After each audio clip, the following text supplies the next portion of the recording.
An elderly man, burdened with years of silent sorrow, sat quietly in the passenger seat of his son's car. His heart weighed heavy as the vehicle moved through the bustling streets of Austin, Texas. Roberto Morales, 72 years old, had made peace with what he thought was inevitable. The strained silences between him and his son Alejandro had grown longer. The warm laughter of shared meals replaced by hurried goodbyes. Roberto's sharp mind, once quick with wit and wisdom, had dulled over time. Living in Alejandro's home no longer felt like living. It felt like existing.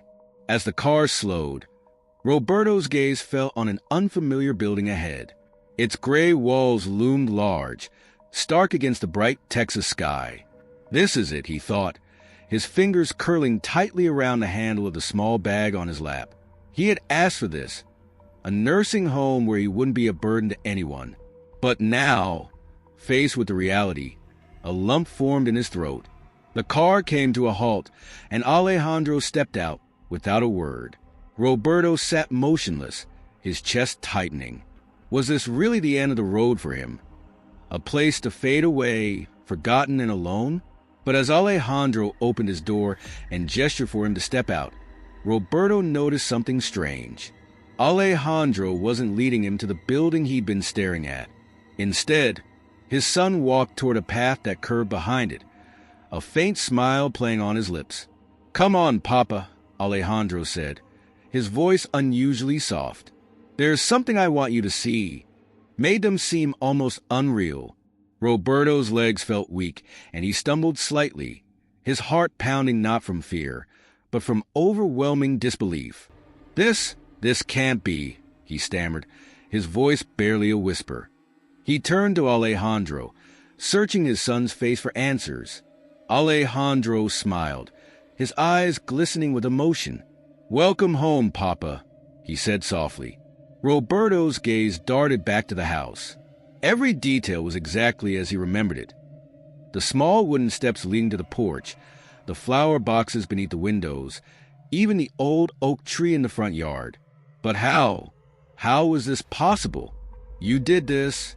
Roberto asked, his voice trembling. Alejandro nodded. "It took time and it wasn't easy, but we wanted to give you back something that mattered. A place where you could feel whole again." Tears streamed down Roberto's face as Mariana walked up, carrying his suitcase. "It's not just a house, Papa," she said warmly. "It's a piece of your life, of your happiness. You deserve this." Roberto stepped closer, his trembling hands reaching out to touch the smooth, freshly painted railing. It felt solid, real. Memories came flooding back. Sophia's laughter, Alejandro's first steps on this very porch, the night spent under the stars with nothing but hope in their hearts. But as his eyes scanned the familiar surroundings, something caught his attention. A small stable near the garden. His breath hitched. Could it be? Alejandro grinned knowingly. "Go on, Papa. See for yourself." With hesitant steps, Roberto approached the stable. His heart raced as he peered inside. There, standing tall and proud, was Palomo, his loyal companion from his days on the farm. The horse let out a soft whinny, as if recognizing him instantly. Roberto reached out, his hand trembling as it brushed against Palomo's mane. He let out a shaky laugh, the sound filled with disbelief and joy. "Palomo," he whispered. "How? How did you find him?" Alejandro shrugged with a smile. "Some things are worth the effort, Papa." Standing there, surrounded by love and the echoes of his past, Roberto felt a warmth in his heart he hadn't experienced in years. For so long, he had believed he was a burden, forgotten and unnecessary.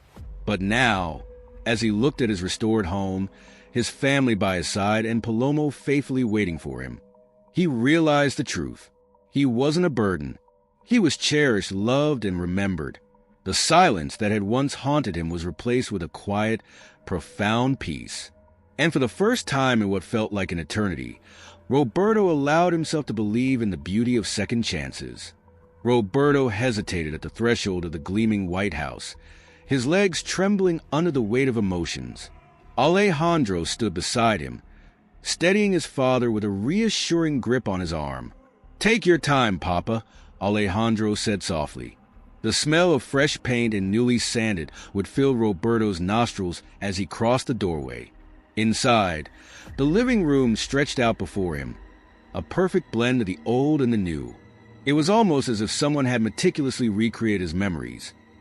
Polished wood floors, soft cream-colored walls, and furniture that echoed the cozy charm Sophia had once worked so hard to create. His gaze swept the room until it landed on the mantel above the fireplace. There, a photograph of him and Sophia on their wedding day smiled back at him. His breath hitched as he reached for the picture, brushing his fingers against the frame. "Everything. It's like it used to be," Roberto whispered, his voice quivering. Alejandro gently guided Roberto to his old armchair, now reupholstered but unmistakably the same. "Sit, Papa," Alejandro said with a smile. "There's something I need to tell you." Roberto lowered himself into the chair, the familiar creak of the wood grounding him. He looked at Alejandro expectantly, his hands gripping the armrests. "We never planned to send you to a nursing home," Alejandro began, kneeling in front of his father. His voice wavered with emotion, but his eyes remained steady. "When the fire happened, it hurt all of us. This house wasn't just yours, Papa. It was the heart of our family. We knew we had to bring it back, for you, for Mama, for everything this place represents." Roberto's brows furrowed. "But the papers, I thought I signed away the land. You told me." Alejandro's lips curved into a faint smile. He reached into a nearby drawer and pulled out a folder. "Those papers were for construction permits, not for selling the land. We needed your approval to rebuild. Every nail, every beam, every brick. It was all done for you." Tears welled in Roberto's eyes as the weight of Alejandro's words sank in. He glanced around the room, taking in every detail, every reminder of the life he thought he'd lost forever. At that moment, Mariana appeared, holding a thick, slightly singed photo album. She placed it in Roberto's lap, her hand lingering on his shoulder. "We found this in the ashes," she said softly. "We thought you might want to see it." Roberto opened the album with trembling hands. The first photo was of him and Sophia, standing proudly in their garden, her arms wrapped around his waist. The pages were filled with memories. Alejandro's first steps, birthdays celebrated under the old oak tree, and snapshots of their humble life in San Antonio. I thought everything was gone," Roberto murmured, his voice breaking as he ran his fingers over Sophia's smiling face in one of the pictures. Alejandro placed a hand on Roberto's shoulder. "Not everything, Papa. Some things can't be destroyed, no matter what." Just as Roberto thought his heart couldn't take any more, a familiar sound reached his ears, a soft whinny from outside. His head shot up, and he turned toward the window. That can't be," he whispered, his voice a mixture of disbelief and hope. Alejandro smiled and gestured toward the door. "Come and see." Roberto shuffled to the porch, his heart pounding with anticipation. There, tied to a sturdy wooden post near the freshly tilled garden, stood Palomo, his beloved horse. The stallion's coat gleamed in the sunlight, his mane neatly brushed. "Palomo!" Roberto exclaimed, his voice breaking as tears streamed down his face. He hurried down the steps, his legs moving faster than they had in years. The horse turned his head, letting out another soft whinny before stomping the ground as if to say, "I've missed you too." Roberto threw his arms around Palomo's neck, burying his face in the horse's mane. "You're alive," he sobbed.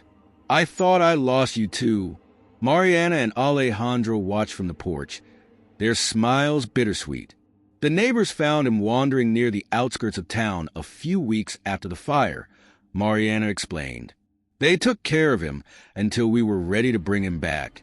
Roberto stroked Palomo's neck, his tears soaking into the horse's coat. For the first time in years, he felt a deep, unshakable sense of peace. He turned back to Alejandro, his voice trembling with gratitude. "You did all of this for me?" Alejandro nodded, stepping down from the porch. "You gave us everything, Papa. This was the least we could do to show you how much we love you." Roberto pulled Alejandro into a tight embrace, his tears soaking into his son's shirt. "I thought I was a burden," he whispered. "I thought you didn't care." Alejandro shook his head, his own voice thick with emotion. "You've never been a burden, Papa. You're our foundation, our rock. This house, it's not just for you. It's for all of us." That evening, as the sun dipped below the horizon, casting a golden glow over the rebuilt home, Roberto sat on the porch with Alejandro and Mariana. Palomo grazed peacefully nearby, and the distant sound of crickets filled the air. For the first time in years, Roberto felt whole. He wasn't just returning to a house. He was returning to a life filled with love, memories, and a future he never thought he'd have again.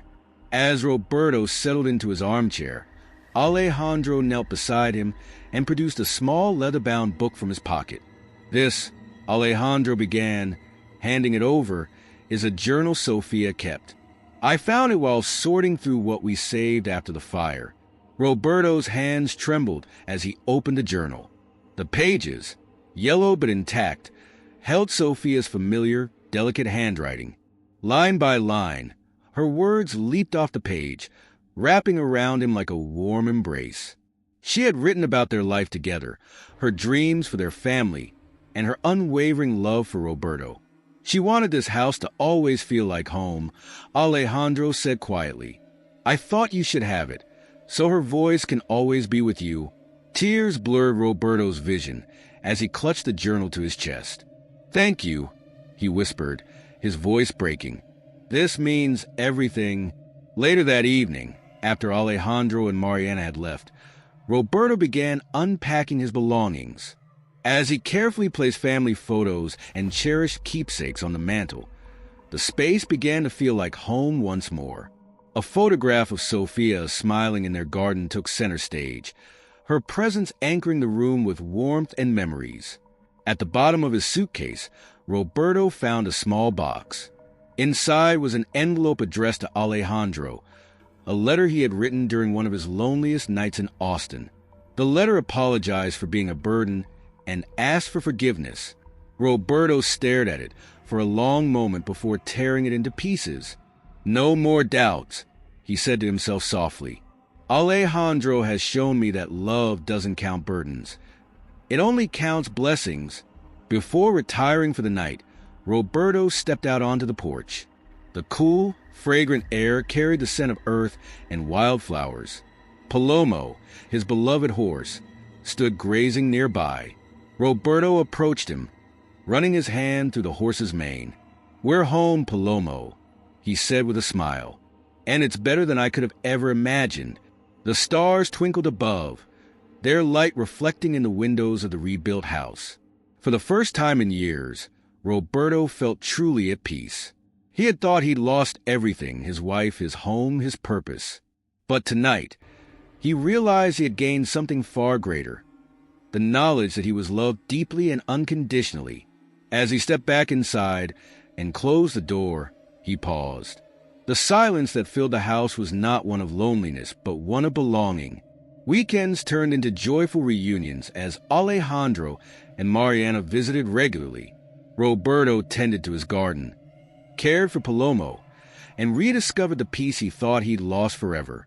This story is a reminder that while some elderly parents are abandoned or sent to nursing homes, love and understanding can create miracles. Alejandro's decision to rebuild his father's home was more than an act of kindness. It was a testament to the unbreakable bond of family. Your thoughts? What do you think of Alejandro's decision to rebuild his father's home instead of sending him to a nursing home? Would you have done the same, or would you have handled it differently? Share your thoughts in the comments below. If this story touched you, please like and subscribe for more heartwarming stories. See you in the next video on Epic Story Moments.